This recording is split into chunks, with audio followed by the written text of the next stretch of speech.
Hello friends, welcome to அல்ட்ராடிபி channel. நாம் இப்போ பார்க்க போகிற டாபிக், நீங்கள் ஏப்ரல் 1 முதல் பணம் அனுப்புறதில் புது ரூல்ஸ் ஒன்று போட்டிருக்காங்க. அது என்ன அப்படின்றத பற்றி தான் டீட்டெயில் தான் நம்ம இந்த வீடியோவில் ஃபுல்லாக பார்க்க போகிறோம். நாம் வீடியோவை பார்க்குறதுக்கு முன்னாடி நீங்கள் இது வரைக்கும் நம்ம சேனலை சப்ஸ்கிரைப் பண்ணலைன்னா மறக்காமல் சப்ஸ்கிரைப் பண்ணிங்க. கூடவே பக்கத்தில் இருக்கக்கூடிய பெல் ஐக்கானை கிளிக் பண்ணி ஆல் அப்படின்ற ஆப்ஷனை செலக்ட் பண்ணிங்க. அப்போ தான் நம்ம சேனலில் போஸ்ட் பண்ணுற எல்லா வீடியோஸினுடைய நோட்டிஃபிகேஷன் உங்களுக்கு உடனே கிடைக்கும். வீடியோவை ஸ்கிப் பண்ணாமல் முழுசாக பாருங்கள். வாங்க நம்ம வீடியோவை பார்க்கலாம். அதாவது ஆர்பிஐ அப்படின்னு நம்ம சொல்லக்கூடிய இந்திய ரிசர்வ் பேங்க் ஆஃப் இந்தியா என்ன சொல்லியிருக்காங்க அப்படின்னு பார்த்தீங்கன்னா, பேங்க் அக்கௌண்ட்டில் இருந்து பணத்தை அனுப்புறதில் புதிய விதிகளை கொண்டு வர இருக்கதா சொல்லியிருக்காங்க. ஒட்டுமொத்த பேங்க்கும் இந்த விதிகளுக்கு உட்பட்டு பரிவர்த்தனைகளை அனுமதிக்கணும் அப்படின்னு சொல்லியிருக்காங்க. ஸோ இந்த விதிகள் பார்த்தீங்கன்னா ஏப்ரல் 1ஆம் தேதி, அதாவது வர ஏப்ரல் 1, 2025 அமுலுக்கு வர இருக்கிறதா சொல்லியிருக்காங்க. ஸோ இந்த விதிகள் எந்தெந்த பரிவர்த்தனைக்கு பொருந்தும், அதே மாதிரி இதனால் எப்படி நம்ம பணம் அனுப்ப அனுமதி கொடுக்கப்படும், யூபிஐ கஸ்டமர்களுக்கு இந்த விதிகள் இருக்குமா அப்படின்றத பற்றி நம்ம தெளிவாக பார்க்கலாம். ஸோ இந்த விதிகள் பார்த்தீங்கன்னா ஆர்டிஜிஎஸ் மற்றும் நெஃப்ட் என்இஎஃப்டி அப்படின்னு சொல்லக்கூடிய 2 பரிவர்த்தனைக்கு மட்டும்தான் பார்த்தீங்கன்னாக்கா அமலுக்கு வர இருக்கிறதா சொல்லியிருக்காங்க. நம்ம ஏற்கனவே யூஸ் பண்ணிட்டு இருக்கக்கூடிய யூபிஐ மற்றும் ஐஎம்பிஎஸ் பரிவர்த்தனைகளுக்கு இந்த விதிகள் பொருந்தாது அப்படின்னு சொல்லியிருக்காங்க. இருப்பினும் நெஃப்ட் மற்றும் ஆர்டிஜிஎஸ் முக்கியமான பரிவர்த்தனைகளாக இருப்பதால் இந்த விதிகளை பேங்க் கஸ்டமர் கட்டாயம் தெரிஞ்சுக்கணும் அப்படின்னு சொல்லியிருக்காங்க. ஸோ இந்த விதிகளின் படி பார்த்தீங்கன்னா நெஃப்ட் மூலயமா நீங்கள் 1000 அனுப்புனாலும் சரி, இல்லை அதுக்கு மேலே அமௌண்ட் நீங்கள் அனுப்புனாலும் சரி, உங்களுக்கு கண்டிப்பாக வெரிஃபிகேஷன் இருக்கும் அப்படின்னு சொல்லியிருக்காங்க. அதே மாதிரி ஆர்டிஜிஎஸ் மூலயமா 2 லட்சம் அனுப்புனாலும், இல்லை அதுக்கு மேலே நீங்கள் பணம் அனுப்புறீங்கனாலும் அதுக்கு வெரிஃபிகேஷன் இருக்கும் அப்படின்னு சொல்லியிருக்காங்க. ஸோ இந்த வெரிஃபிகேஷன் அப்படின்றது நமக்கு ஒன்றும் புதுசு கிடையாது அப்படின்னு சொல்லியிருக்காங்க. ஏன்னா நம்ம ஏற்கனவே யூபிஐ மற்றும் ஐஎம்பிஎஸ் பரிவர்த்தனைகளை நம்ம ஏற்கனவே பயன்படுத்திட்டு வரதா தான் சொல்லியிருக்காங்க. இப்போ நெஃப்ட் மற்றும் ஆர்டிஜிஎஸ்களுக்கு கொண்டு வரப்பட இருக்கிறதா சொல்லியிருக்காங்க.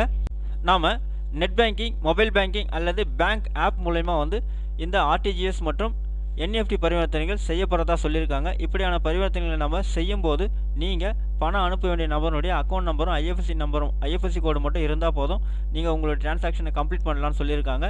இதில் பணத்தை பெறுபவருடைய பேவர் விவரங்கள் தேவைப்படாது அப்படின்னு சொல்லியிருக்காங்க.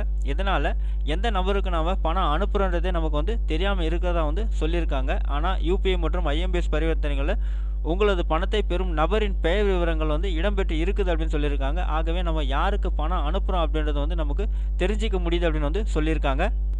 ஸோ இதே போலவே ஆர்டிஜிஎஸ் மற்றும் நெஃப்ட் பரிவர்த்தனைகளில் பெறுவோரின் பெயர் இடம்பெற செய்யும்படி இந்த விதிகள் வகுக்கப்பட்டுள்ளதாக சொல்லியிருக்காங்க.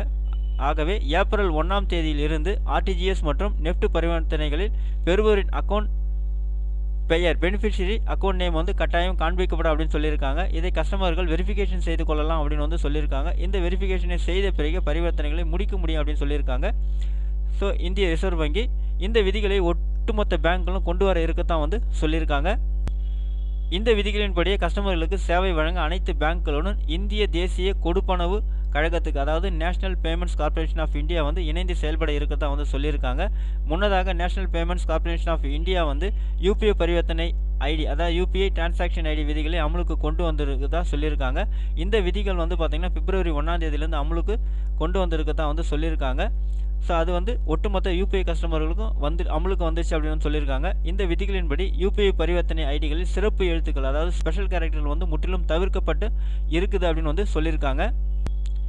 அதாவது எண்கள் மற்றும் எழுத்துக்கள் அடங்கிய ஆல்ஃபா நியூமரிக் மட்டுமே பயன்படுத்தப்பட்டு இருக்கிறதா சொல்லியிருக்காங்க. இதனால் யூபிஐ கஸ்டமர்கள் கவலைப்பட வேண்டாம் அப்படின்னு சொல்லியிருக்காங்க. ஏன்னா யூபிஐ பரிவர்த்தனை ஐடிகளை ஜென்ரேட் செய்யக்கூடிய யூபிஐ ஆப் நிறுவனமானது அதில் நம்பர்கள் மட்டுமே இடம்பெறுவதை உறுதி செய்கின்றன அப்படின்னு சொல்லியிருக்காங்க. இதனால் யூபிஐ கஸ்டமர்கள் கவலைப்பட தேவையில்லை, நீங்கள் சிக்கல் இல்லாமல் பணத்தை அனுப்பலாம் அப்படின்னு சொல்லியிருக்காங்க.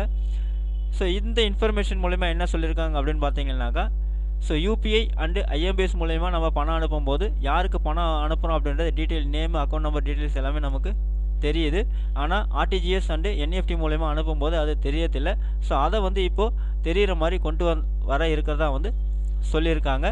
ஓகே ஃப்ரெண்ட்ஸ், அவ்வளோதான் உங்களுக்கான இன்ஃபர்மேஷன். இந்த வீடியோ உங்களுக்கு பிடிச்சிருந்தா லைக் பண்ணுங்கள். அது மட்டும் இல்லை, இந்த வீடியோவை நிறைய பேருக்கு ஷேர் பண்ணுங்கள், கமெண்ட் பண்ணுங்கள். மறக்காமல் நம்ம சேனலை சப்ஸ்கிரைப் பண்ணுங்க. மீண்டும் ஒரு நல்ல வீடியோவில் சந்திப்போம். நன்றி, வணக்கம்.